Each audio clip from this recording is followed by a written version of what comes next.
Hey, I'm Mike Myers, and this is the Songwriting for Guitar podcast, which is geared to support songwriters and producers to gain confidence and turn pro. I bring on industry experts to help you improve and monetize your skills, engage better in the writing process, and build healthy habits to create a sustainable career that you love. Caffeinated, inspirational, conversational.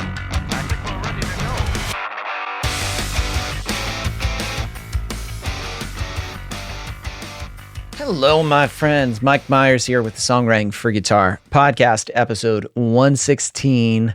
Nick Diener of Oneder Effects. Now, Oneder Effects is a fantastic pedal company, but I knew of Nick way before that. I was a huge fan of his band, the Swellers. Saw them play once or twice. Phenomenal band. Toured the world, opening for bands and touring with bands like Paramore, Less Than Jake, Bayside, Motion City Soundtrack, doing phenomenal things.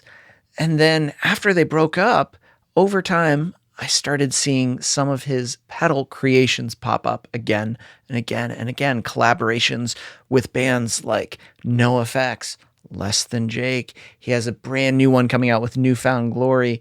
He is doing one too, as I'm recording this, with Anne Berlin. So really phenomenal bands within the scene of punk rock, independent bands. And this episode, I wanted to dive into, I started thinking about entrepreneurship and punk rock. And I just see this pop up again and again of whether they were in bands and became producers in bands, started their own companies in bands and started something. It just seems there's this thread of entrepreneurship that runs deep within punk rock. And we talk about this, and we talk about how he started to make this transition from touring musician to eventually starting his own company. So this episode, we're going to dive into a little business, a little bit of everything. So episode 116, Nick Diener of Oneder Effects. Beautiful. Nick, thanks for being here. Thanks for having me. It's a wonderful July morning. Yeah. On a Wednesday, bright and early. I don't know if you're a coffee drinker, but I feel like I have my coffee right here. I was doing coffee a little bit earlier, and now I've switched over to water, some protein. You're being super responsible. You're being very responsible in the hydration level. Yeah, you know how that is when like you might be feeling miserable. Like you're like, what's my problem? And then you're like, well, cool. I haven't drank any water in 12 hours. So maybe that explains it. It's dehydration right there. Dude, I'm pumped because I knew your band, the Swellers, for a long time. And like, I saw y'all play at Warped Tours, at an old venue in Pittsburgh that was called the Smiling Moose that's no longer there. And it was like the staircase from hell. That was one of the worst staircases to lug gear. That was awful. But what I find so fascinating now in what you've done, starting Oneder Effects and your own pedal company, to me, I want to talk about that trajectory of how I feel entrepreneurship is something that's very built into punk rock bands. And I feel like it's just something we don't talk enough about. But when I see now a lot of people that I loved that were in bands, they have their own companies now. They're starting things. And it feels like that's such a natural extension. So if I were to go back to the beginning of when you started the Swellers, did you think of it as a business, or did you think of it like, we're going to start a band, and then suddenly as you're going through the process, you started to see all these things you had to take control over and take charge of? Yeah, I would say even to this day, I don't look at Oneder Effects as much of a business. Unfortunately, I'm not very business minded, but my approach makes that kind of work out really well. People have talked to me about starting a business and running a business. And I had a friend I was going to start a business with a few years ago. And he was like, well, let's take these seminars and let's try to get this loan. And I was like, whoa, like what? Like that sounds like a lot of work and a lot of headache and a lot of time. I'm like, how about we just take the thing, spend this much money on it, sell it, and hope we make more money.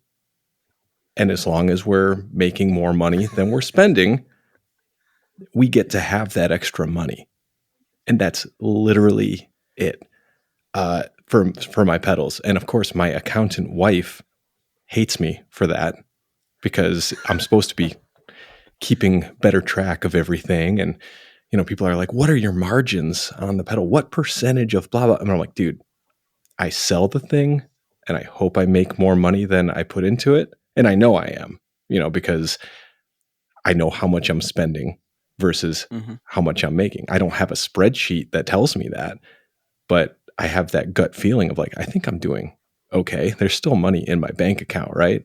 Yeah. So with that, every year I do have to pick up a few more real businessy things, which I like to just bury my head in the sand and be like, I don't want to have to deal with this. And then at the end of the year, when I do my taxes and kind of see the damage, and that's when I'm like, okay, so here are the actual numbers. Here's how everything's going.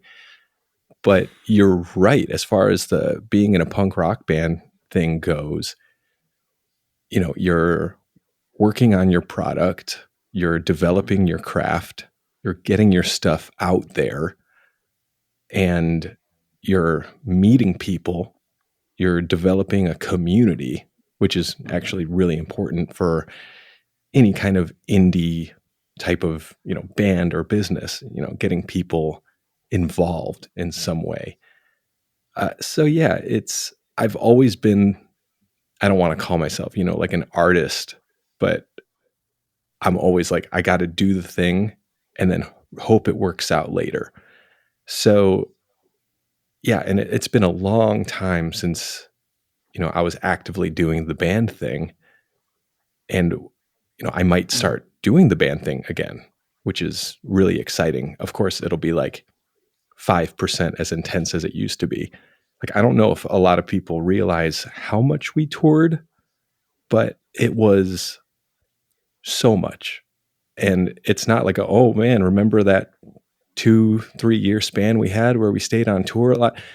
We stayed on tour for 10 years without being home for more than 2.5 months at a time. That was the longest we'd ever stayed home in a row, was 2.5 months in 10 years. And part of that was just autopilot, being like, because back then you had to play shows and tour to get people to know who you were. There wasn't like an algorithm that could suddenly propel you to the forefront. So we had to really just make that FaceTime with everybody. So yeah, and I think my brother was more business minded with the band. He was the one talking about the rollout plan and the album cover and what it means. Whereas I was just like, here are the songs and here's the guitar I'm going to play. So yeah, I think taking the pressure off in that way, and it's not intentional. That's just the kind of person I am. I think that made things both things successful in a way. What's super interesting right there is you said, especially if we were to go to a 10-year touring span, I don't think people realize how intense that is because, when people think, oh, musicians are on tour, they think of luxury buses and they think, oh, and they're here. And it's like, no. It's like, it's a van. You're in close proximity with some dudes for a very extensive period of time. It's nice if you get a hotel. Doesn't mean you're going to get a hotel. You probably won't get a hotel tonight. So you're going to have to find a Walmart parking lot that's pretty decent to sleep in. Right. And that's what you're going to be doing. And maybe we're going to break even. And then we're going to do that all again when we get back home because there's another tour that's happening.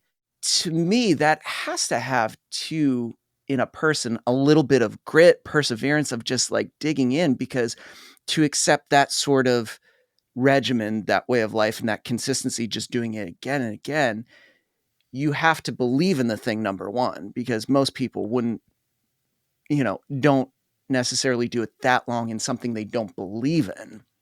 And also feel like there's purpose behind it, that there's intentional purpose of why they're doing it. And to me, that's an extension later on in the things that you create as a business owner too. Yeah, you're right. And, looking back, like I mentioned before, it was kind of autopilot. And Mhm. I look back now and I'm like, wow, that was hard work and there was grit and there was perseverance. But for a while there in the last 10 years being home, I had thoughts of like, God, I was kind of an idiot. Like, why did I tour that much? It didn't make our band Yeah. exponentially bigger. We could have taken more breaks, and nobody told us we could take a break. Nobody was forcing us to do it, but there was nobody ever being like, hey, why don't you stay home for a year? Why don't you just recharge? And who knows, that could have made our band last longer than it did. Mm.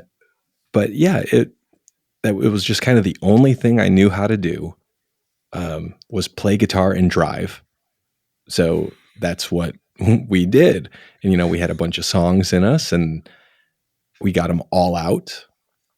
And then our break, like when we took a break, it was in the form of, guys, I love you, but I don't want to see you for 10 years in this context, and I wish I did get to see my band members more often in that 10-year span. I seriously only saw them 3, maybe 4 times, except for my brother who lives nearby. Mm. But yeah, like just life happened. There was marriages and kids, buying houses. And so, yeah, I met up with the guys in March and I said, come over to my house. And it's not like an event. It wasn't like a wedding that we were all meeting up at like in the past. Yeah. We're just hanging out and we'll bring our guitars. We'll see how it goes. Maybe we'll play. Who knows? And we played for like 2 days straight and we had so much fun. Yeah.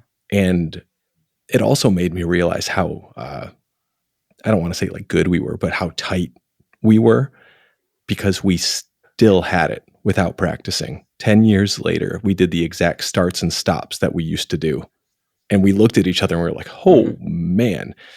And it felt different this time because we've all played with other musicians in the past 10 years. I've made a lot of records with bands. Dude, like the stops and the starts that our band was able to do without even counting off or even looking at each other, and the dead silence between songs, things like that. We were just like, oh man, we had something pretty special. That was pretty cool. So yeah, at the end of that, we were like, are we doing this? Are we doing a reunion show? Or Yeah, it's just like, is this, you guys feeling this? That's incredible. What's crazy is it's been months and we've had that in the back of our minds, but life is just so busy that it really isn't a priority. But we're like, we'll get there. And it feels really good that we're not in any kind of rush. But, for anybody listening, the Swellers, I guess we're back, but we're kind of like still waking up from that hibernation. And it feels good that we're not in a rush. And there's no timeline and there's no goal other than to have fun and, hopefully make people happy. There's a lot in what you said that I think is super interesting, especially the idea of that 10-year break. You looked back and you were like, man, if maybe we would have paused for like a year, maybe we would still be maybe the longevity would have been longer because we just had a pause from each other, a break. And it just like that culmination of nonstop touring just kept on going to the point where it was just like, oh, we need to have a break. I have to recharge. I have to do something else. You have to do something else. It's like, I don't know if Oprah gave away different careers. You do something else and you do something else and you do something else. That it feels really good to then mentally step away, because it's not that you kill the thing. It's not that you let the thing stop, but you allow your brain to settle, your emotions to settle, your body to readjust to different things, so that when you do come back together, it does feel fresh. And as you said, it feels like we're all on the same wavelength in terms of when we start, when we stop. It's just like, it's still there. It doesn't go away. because, you know, you built something that was incredible. We just kind of stepped away and did other things. We played with other, we were still working on our skills. We were still developing them and didn't let them just gather dust. But now it's in a place that's different. It's not going to be the same like regimented touring of all the time, because 10 years things have changed. But now it feels like, hey, we're going to pick up and we're going to see how it goes. And it seems too, it's the enjoyment and not like we have these specific expectations of what's going to happen and it needs to happen this way. It needs to be this way. It's like, no, we can play and we'll just see what goes on. Yeah, that is totally true. It's just kind of, you know, looking back when we took that break, it was kind of like we got to the point where we were offered a couple of tours and we were like, hey, I think our fan base is kind of, it's not going downhill, but it's kind of at this plateau where we know we can play to this many people in this city and this many people in this country. And we were getting offered tours that we were actually turning down for the first time because, you know, even after being a band for 13 years, you know, when we get offered like, hey, you guys are going to be direct support for so-and-so mid-level punk band, and you're going to get paid $400 a night. And for a direct support slot, that's actually kind of good for a band like us. You know, getting $400 a night is like, thinking about it now, it makes me want to throw up. But, you know, back then we were like, oh, hell yeah. But when we got to the point where $400 was like, I'm not leaving my house for $400 a night. And, oh, this thing starts in Montreal. I don't feel like making that drive. I don't care how cool the tour is. Then we started talking like, I think we're tired. And we know that if we want to keep this going, we have to keep doing the same thing over and over again. And there is a chance that it'll start to go downhill. So we felt we were at the peak. Yeah. As far as touring, fan base, and songwriting. It was almost like the last song we wrote and recorded. There was a part of me that knew it was going to be the last one. So when we all talked about it, we were all kind of like, yeah, that sounds about right. Let's do it for like another year. And then that's when we booked like the final year of shows. And other countries and other promoters actually reached out to us when they heard about that. And they were like, well, you got to come to Australia. Here's an Australian festival tour. We're like, oh, well, that's fun. Cool. You know, got to hang out with friends and have like a free trip. And then, we did UK and Europe.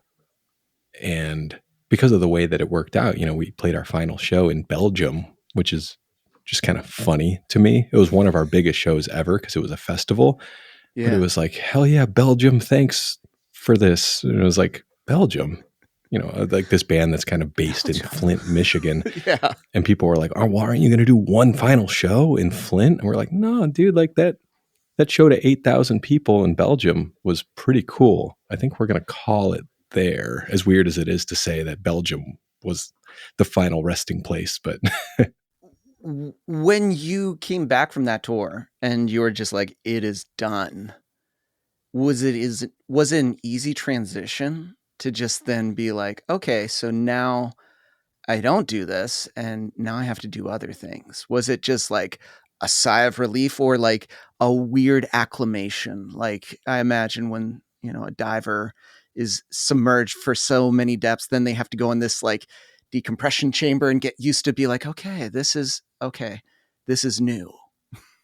Yeah. It wasn't easy at all. There was a sigh of relief initially. I unpacked my suitcase fully for the first time in 10 years. You know, I always had like a go bag. And I was like, I can take everything out of this and then put the suitcase actually on a shelf or in an attic. And, you know, I had gotten married. We got 2 dogs. So I was like, well, this is great. I get to be home, you know, maybe going to have kids someday. Who knows? And I was actually thinking about this the other day. My wife took a picture of me, I don't know, like a week after we got home. And I was laying on my back on the floor in the living room with a guitar on me, staring at the ceiling with an amp behind my head. Yeah. And I was just playing, and I think she posted it, and it said like, husband doesn't know what to do with himself. And like, it's cute and it's funny. And even at the time I was like, yeah, that is funny. But now I look back and I'm like, dude, I really didn't know who I was anymore or what to do. And yeah, if I'm being honest, I would say I started feeling a part of society and knowing what I was all about in 2020 when I started doing the pedals. So 5 years. There was 5 years of me floating like a ghost, being like, am I going to be band guy? I need to start another band. Oh, no, I don't think so. The other little band that I started, nobody listened to, even though it was my favorite thing I've ever done. So I was like, okay, well, I did that for me. That's fine. No, nobody says that your band has to go on tour and be successful. So I was like, okay, well, I'll make other records. I'll record bands. So doing that was great. It kept me busy. It kept me involved in music. And I did that for like the 5 years before COVID and a little bit into COVID too, whenever we could sneak in bands and whenever it wasn't super scary or dangerous. And I would say that was kind of keeping me afloat, financially and, being involved. Like I recorded the first 2 Hot Mulligan records, and the band Greet Death, that's doing really well right now, recorded and mixed some of their stuff. And then during the pandemic, bands I grew up playing with and listening to, No Trigger and Much the Same, I did their records too. So I was like, this is cool. I'm glad that I get to be involved. And then when the pedal thing came around, it was like the first time I had a job that made money, like that made money where I was like, this is cool. With the recording, I would make enough money to basically give to my wife and say, hey, here's some fun money I made. Like, so she has the full-time real job. Here's the fun money. We can pay some bills and maybe go on a vacation, maybe buy another TV. And I was totally cool with that, and so was she. Luckily, she didn't kick me out. But yeah, when I started doing the pedal thing, I was like, oh, I have a career and a job and a lot of focus. And I liked it a lot better than being in a band or recording other bands, because it was just me making things and then putting it out there and saying, if you want it, go for it, go buy it. And it got even cooler as the years went on, because I started doing collaborations with bands and with friends. So, I never thought in a million years I would be hooked up with Less Than Jake again. We toured with them a bunch back in the day. I listened to them a ton before we even started the Swellers. And then, 2022 rolls around and Chris DeMakes from Less Than Jake calls me and he's like, dude, you're doing pedals now? And I was like, A, yes. B, great to hear from you. And it's like, this is cool. Like here we are, picking up where we left off. It had probably been at least 5 or 6 years since I had talked to the guy. And that was probably like a, Facebook Messenger or something back then. And then, he's just like, let's do a pedal.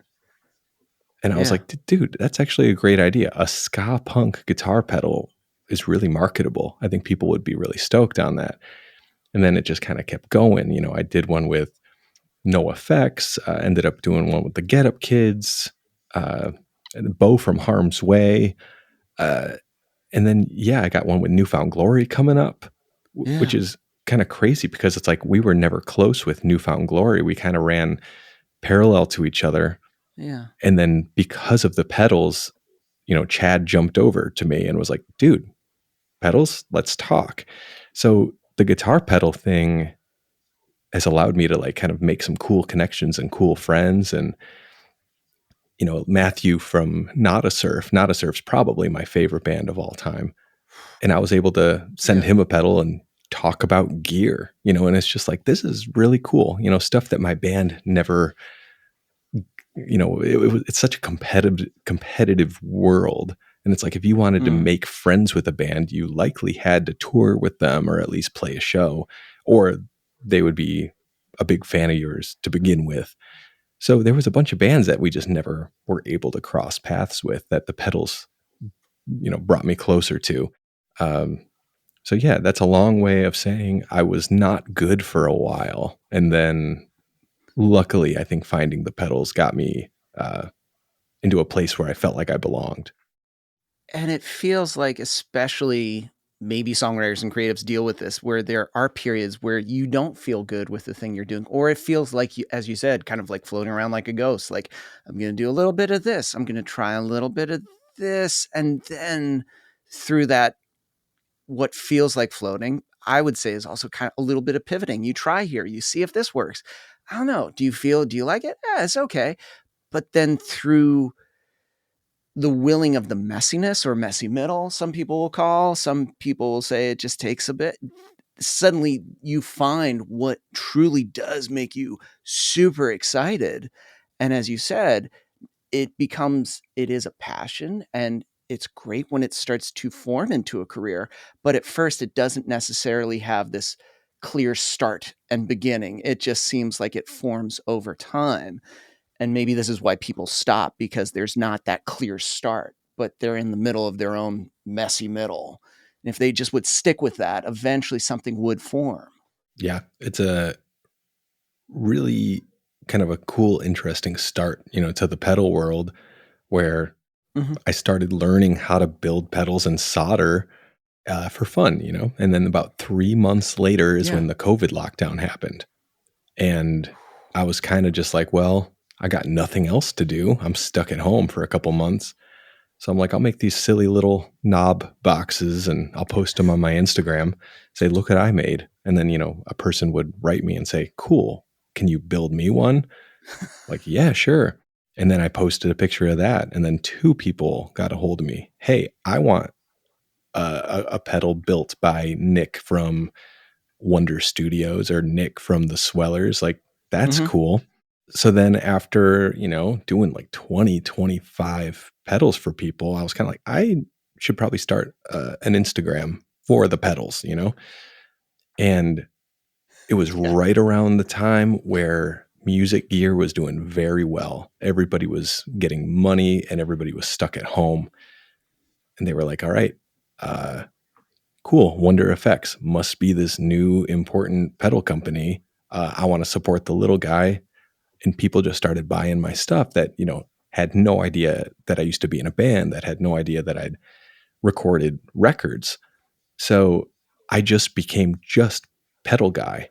And within a year, I was Nick from Wonder Effects. Nobody knew about the other stuff by comparison. And to this day, when I'm speaking to somebody, whether it's in person or on a podcast or through DMs, I sometimes will say, well, yeah, I used to be in this band a long time ago. And then sometimes they'll be like, oh, cool, right on. But a lot of times they'll be like, dude, duh. Like, that's how I found you. I used to come see you all the time. So the fact that you told me you were aware of the Swellers, when we started this podcast, I was like, okay, I'm not going to try to like sneak that in. Like, so I used to do this thing, because it almost sounds like I'm trying to be like extra humble, but really I just don't know where people know me from. And it's kind of a cool thing when I'll post something like the Greet Death record that I mixed just came out. So on the Wonder Effects thing, I'm like, hey, Greet Death's record just came out. Everybody seems to be loving it. I mixed it and I did their first 2 records. So I think it's really cool that they asked me back to do this one, 5 years later. And then, the number of comments and messages I got of people being like, dude, I had no idea that you made records at all, let alone these Greet Death records. They're some of my favorites. They're like, I love Greet Death and I love your guitar pedals. It's crazy that those worlds combined. And then again, like with the Swellers, I'll post something and I'm doing like a Swellers version of my Old Blue Overdrive that actually comes out tomorrow. And it has the Swellers logo on it. And it's this cool seafoam sparkle. I posted pictures. And because of that, people were writing me and they were like, I've been following you for 5 years and I had no idea that you were the singer of that band. And, I drop it here and there because Yeah. it was obviously part of my life. So it's like some of my regurgitated content and stories come from that time. So it's really cool when everything when people are like, I didn't know that you were the same person that did this. And yeah, and there's a lot of sneaky band dudes that are doing guitar pedal companies. So it's Hmm. kind of fun to, talk about that sort of stuff. I think it's something that us touring guitar players kind of have a knack for as far as marketing. And what I was going to say before, like you take this box with knobs on it and it makes a particular sound, and they're not cheap.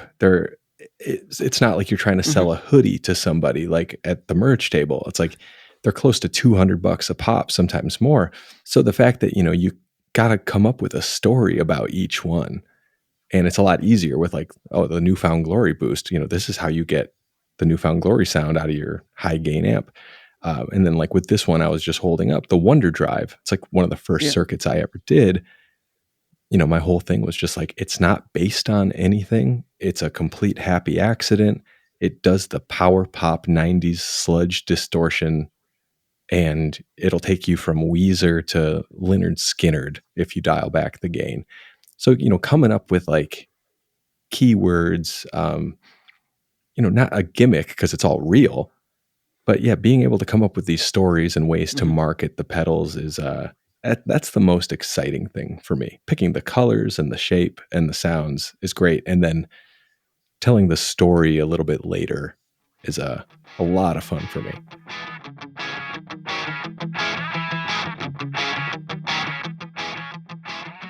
It feels like it's also extension of things that what you did informs how you create your pedals now, because like the story extension to me sounds like an extension of songwriting.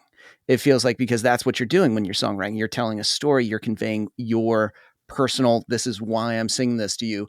And here you've got to now relate this to the pedal and make it, here's why I created this thing that is $200, maybe $300, but here's why it matters.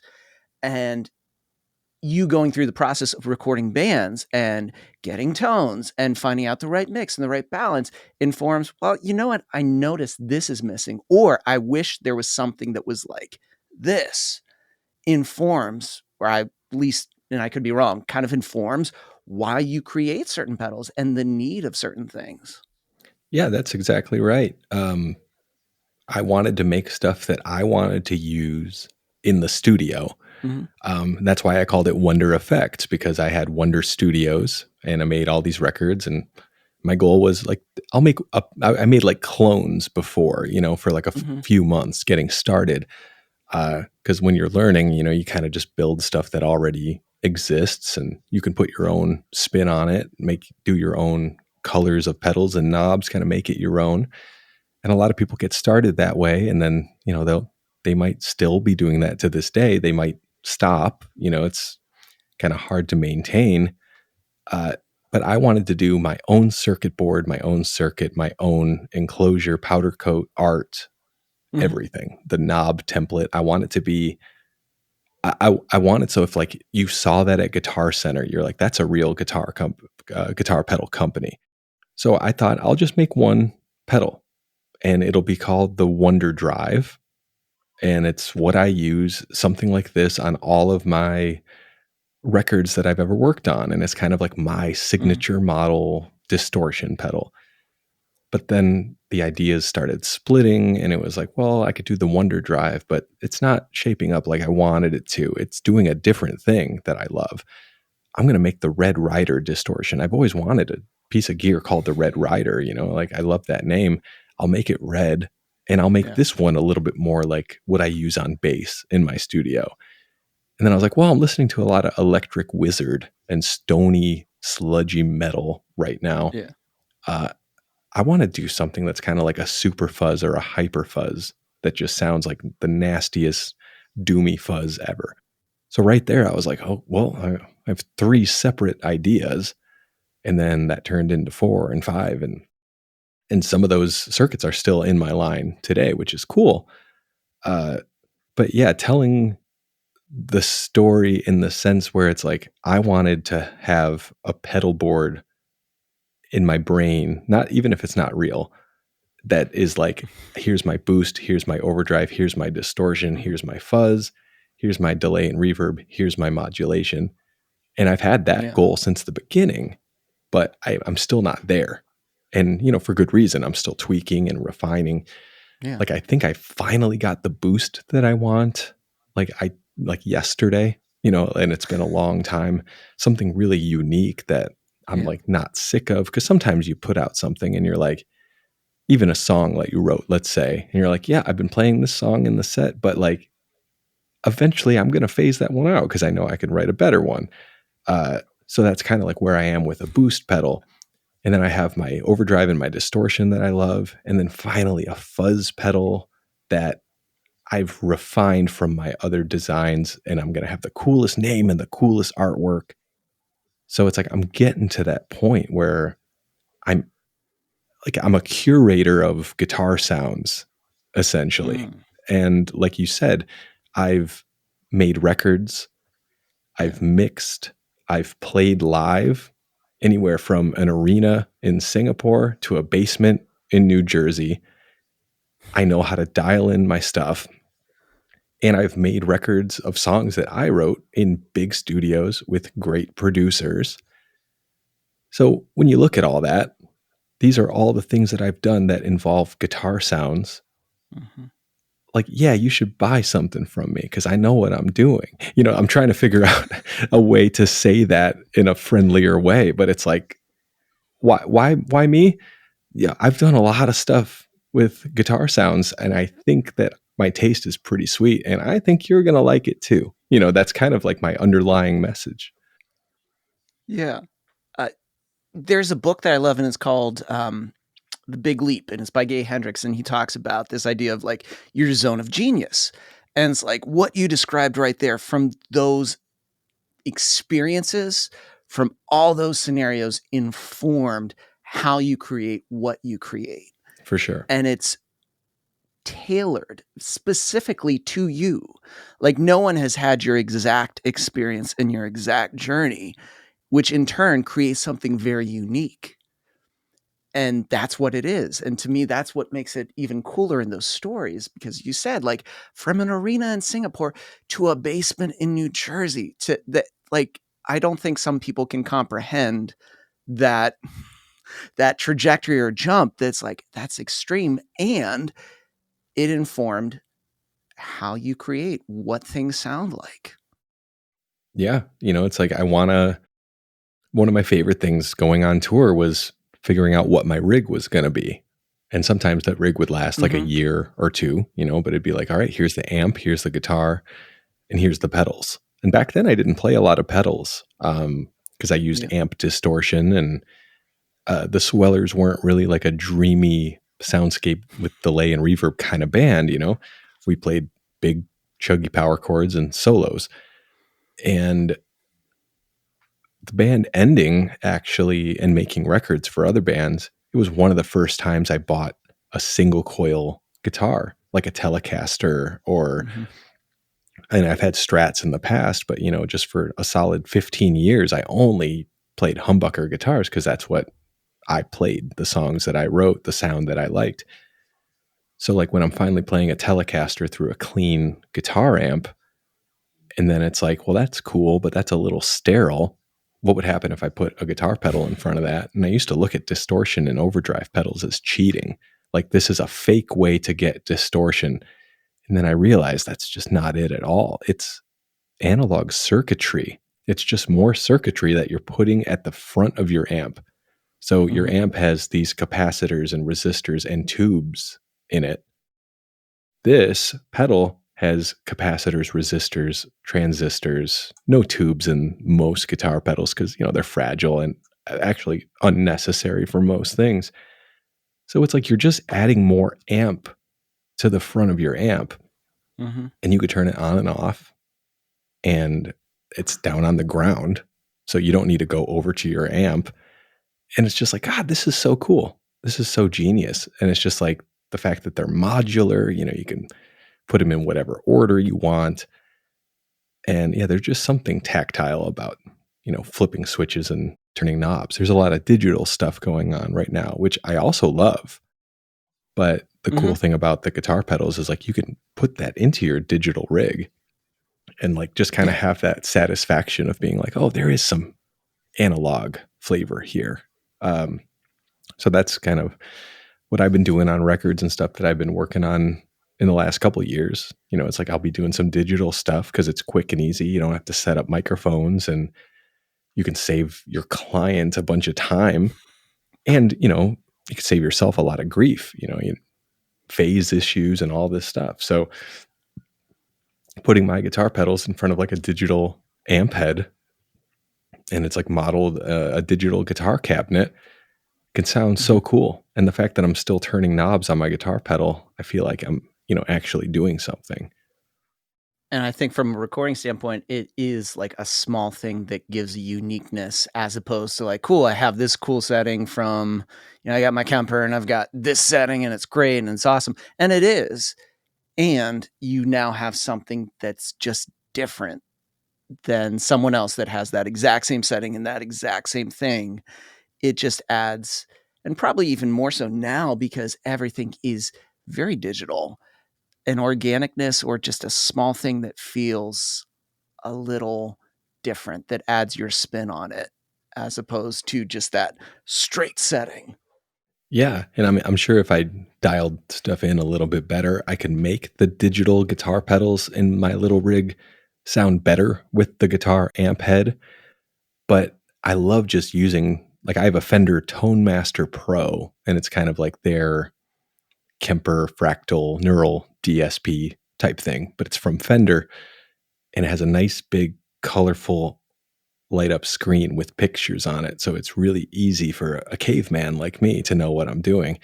And you could actually like turn pretend knobs and it shows up on the screen what you're doing. But yeah, putting my guitar pedals in front of, let's say, a Fender Super Reverb head, and it reacts pretty much the same way. And like the way that my guitar pedals feel versus the digital pedals, I like a little bit better. So yeah, it's kind of, it's like a lot of people are afraid that, digital is going to just completely take over everything. But I think there's always going to be a soft spot for, having something old school. Like personally, I love burning amp tubes. I love having a guitar amp behind me. But at the same time, it's like, yeah, if I was touring, if I played a week worth of shows, the reliability of like a digital rig versus like this old, like, 1983 Marshall JCM 800, that if it got a big dent in it, I'd be really bummed. It's getting older and older every year. Yeah. So the fact that pedals or that amp is 40, no, is it 42 years old? Yeah, 40. Wow. Yeah, that's crazy. Or 43 now. No, 83. Yeah, sorry. I'm a guitar player. I don't do math. Yeah, so, and that's the thing too, like with analog stuff, I mean, God forbid one of my pedals screws up and starts making a lot of noise, but that is kind of endearing if there's like a slight little buzz or a little hum that you're getting from an analog piece of gear as opposed to, the digital thing, which might clean it up. It's just nice to know, it's like some peace of mind. It's like, all right, at least I got a real guitar and a real pedal if the rest is fake. I think too, it comes down to the story because I think some of those imperfections, some of those things in which there are those dents, those sort of like feedback, the things that maybe, sometimes it doesn't always, there's something about it still feels familiar where sometimes the digital and it's great. Convenience is awesome. It's amazing. But sometimes the story isn't as interesting. And because usually it's just like, well, we made this because now it's clean and it's great and it will be very reliable. Yeah. That's cool. But it doesn't it's a very short story and it's very tactile. It's very, okay. Also, I do worry, like if I do play a Swellers show and people are like, well, what's his rig now? And I don't have any of my pedals on the board, that'll be a problem. People will be like, well, how am I supposed to trust this dude? But yeah, I mean, with the Swellers rig, it's probably going to Yeah. be a gainy amp head, either a high gain Marshall style thing or like my Mesa Boogie Mark V, which that's what I toured with the last 4 years of us touring. And then after we got done touring, I sold it because I was like, I'm never going to need this much amp. And then last year, I actually rebought one because I was just like, oh, that was so cool. And that's like a piece of gear that I actually regret parting with, which doesn't happen very often. So yeah, I got one of those back and it's ridiculous and it's fun. But yeah, I think the Swellers Old Blue Overdrive in front of an amp like that. And then I also have my my Wet Hot American Bummer delay reverb pedal. And that's kind of just like my extra noise whatever pedal, but that's about it, for the stuff that we play. But yeah, and then there's also, the chance that I might end up making a standalone amp-like distortion pedal. My HW2 pedal from Bo from Harm's Way, that's one of my favorite distortions. And it's kind of like a more tweakable version than what's in the Less Than Jake pedal for distortion. But I kind of want to, if I want to make a standalone version that's just that distortion, that's a little bit more tweakable. But then I run the risk of being pretty convoluted in my lineup. It's like I have 3 different slightly changed versions that look different of the same circuit. It can get confusing, but it's just, again, I want it for me. And a lot of times when I want something and I put it out into the world, someone else is going to want it too. Yeah. So, it's not a priority of mine to make that pedal, but I might need it for the Swellers rig. We'll see, but in that case, I would play a big Fendery clean amp. Maybe I would have to see that. Then I have to buy stuff. I have to probably go buy a Fender Super Reverb, and I'd probably want a vintage one because they just are cooler. So it's like, it's a never ending tone search, I guess. And also it's never ending. Like, I will buy that because why not? Why wouldn't I buy it? It's like, of course I am. Yep. It's a business expense now. I have to write this off as a business expense. So it's true. And even if I don't end up playing it much, it'll look cool in the background of videos. That's another reason I came up with to get stuff. Now, dude, like going forward, like if people are wondering, cool, I want some of these pedals. I want some of these different, I want to start looking and watching videos. Like, where is the best place to find you or follow you? Oneder Effects on Instagram is kind of my number one hub for like instant information and content. I will cross post on TikTok and YouTube Shorts when I can, because if we're being honest, Instagram is just dying. I have so many followers on there now, and my reach is getting less and less and less. So mailing list is also great. So if you go to wondereffects.com, which is where you buy my stuff, sign up for that mailing list because I like to do early access for people, secret links and things like that to kind of reward the people that are there with me. Like, for example, this Swellers Old Blue pedal comes out tomorrow, but my mailing list got early access 2 days ago and almost sold me out already. So when this pedal comes out, I'm going to have like a handful and then be like, well, sorry, I told you, get on that mailing list. I told you. But yeah, and then I'm sure if there's any Swellers stuff popping up, the Swellers Instagram, and will probably cross post with me. We hope to do something again. It's like, that's another thing I didn't talk about. The music and the playing came right back to us. But my voice did not. Imagine not working out for 10 years and then jumping back in. And I mean, you hear my voice now. I am a baritone. This is where I talk. In the Swellers, I am belting and shouting and rasping and singing up here. And I was able to do that a lot better when I was 28 years old. And I thought by the end of the touring that I actually had done permanent damage to my voice because it was so much all the time. And I never took care of it very properly and warmed up. And I was still yelling to people after the show, in the loud venue. Yeah. So when we jammed, I was actually really disappointed. And I was like, guys, I'm so sorry that I can't keep up, but I'm going to get there. So I actually have been doing vocal warm-ups and singing practice, which is something I never would have thought I would have done in a million years. And the other day, I got through a bunch of songs in the right key, but we'll see how I feel because I'm like, it won't hurt to go a half step down if we need to live. We already play a half step down. We're just E-flat people. But I'm like, guys, I might be a lot happier if we just play in D standard. That tiny difference really makes all the difference. And like, I'm not supposed to be screaming like that. Like, I'm old and tired, And so yeah, we'll see. I'm gonna keep at it though, because if I can get back to how I used to do it, then I'll be very happy.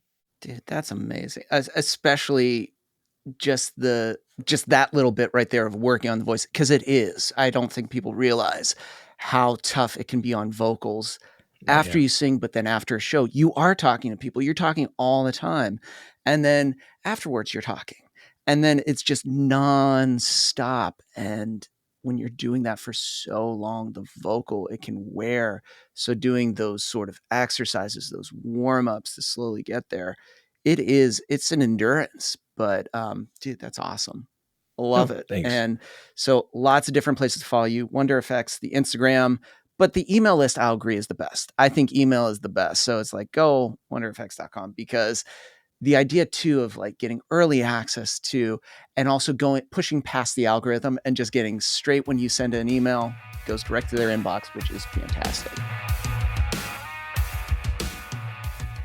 All right. I have a favor I need to ask you. I know, here we are at the end. I'm like, I got a favor. The favor is, could you leave us a review on Apple Podcasts? If you've been listening to us for a while, or maybe you're new to our world and you've only listened to 2 or 3, but you don't mind it and you think, oh, this is helpful, could you leave us a 5-star review on Apple Podcasts? Talk about your favorite episode, a little nugget of something you've learned, because that helps others. Here we are, 100 episodes into this podcast, and I can tell you reviews matter. So just click the Apple Podcast, type in the songwriting for guitar, and boom, favorite episode, 5 stars, and that is it. And here's the thing. If you've done that already, thank you. We've had 50-something reviews, and I've read each one, and they honestly do mean the world to me, because you've taken the time out of your day to just write a note of encouragement, to help others who are scrolling around to be like, you know what?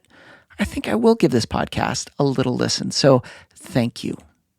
And that does it for this week. I'm Mike Myers. Thanks for listening.